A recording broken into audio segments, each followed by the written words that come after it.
Hi everybody, I'm Dr. Nick Whitney, Senior Scientist in the FSET program, and I'm here to give you a glimpse into some of our work studying shark courtship and mating behavior.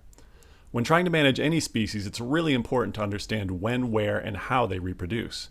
Studying this in most sharks is nearly impossible, but our study site, the Dry Tortugas, Florida, is a really special place where nurse sharks have been known to mate in clear, really shallow water for hundreds of years. Most summers we have a team to do this work, but in 2020, because of COVID, it was just me and one of the original founders of the study, Wes Pratt, who's an adjunct scientist here at the aquarium. Let's take a look. So when I say shallow water, I mean really shallow water. We're talking about 8-foot sharks swimming around in knee-deep water or less, and engaging in this courtship and mating behavior, which you can see happening here, that is really easy to see when it starts happening. There's usually splashing going on. We walk in and approach. This is Wes Pratt trying to see if these sharks have been tagged before. He's trying to read any electronic tags that they might have. But it starts out with a male grasping a female's pectoral fin like this. And you can see these behaviors involve a lot of movements and body postures that are very unique in the daily life of a shark. So if we had tags on these sharks, accelerometer tags that measure their pitch and body movements, it makes it very easy for us to detect mating events.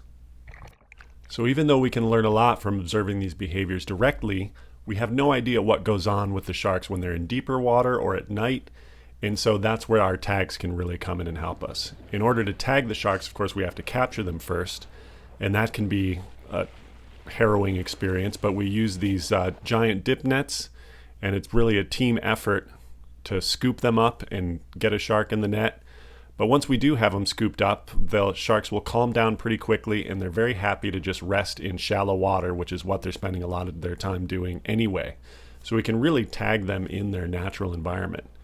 So as you can see, the shark already has a couple ID tags on the fin, and what I'm doing now is applying our accelerometer and camera logger tag that will record video of what the shark's doing and also record its fine scale activities. Here's what it looks like from the shark's eye view, or at least from our camera tag's eye view when the shark is in the net. It's about to be released.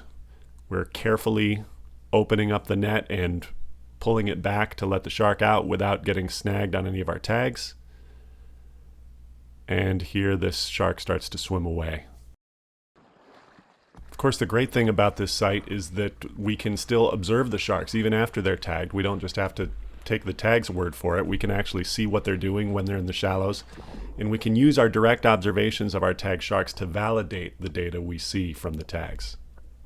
So after a couple of days, the tags will actually pop off the shark's fin and float to the surface, and we need to get them back. And I'll usually start out by listening from the top of the fort where I have a really high vantage point.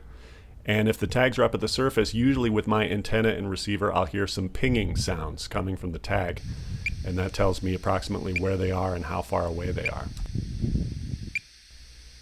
Depending on where it is, I'll take my antenna down to the beach for a closer listen. And if it sounds like it's really close, I can usually paddle my kayak out and pick it up just from my kayak, which is always nice. There we are. Boom. There it is. If it's a little further away, I need to call the reinforcements, get a motorboat to take me out. And sometimes we'll even get lucky and find them washed up on the beach on nearby islands. But we pretty much always get the tags back, which is great. You can see the cameras there. We celebrate a little bit, and then we look at the data. The first thing we look at is some of the video data, and that tells us what's going on even when the shark isn't moving. So we can see if the shark's just resting, if there are other sharks around like this. But then we look at the actual acceleration data, and we can see the shark's depth and its body pitch and posture. And you can see sometimes we have these events going on where there's all this rolling behavior going on. We know that's a mating event, but it's nice to have the cameras on there to validate that. And here's a perfect example. That shark that swam over the top ended up being a male who was coming in to try and mate with our female. And sure enough, the camera data validates what we saw from the acceleration data. This video can then be applied back to our other tags that only had acceleration, and we can start to break down that data to really find out when and where the mating events were taking place.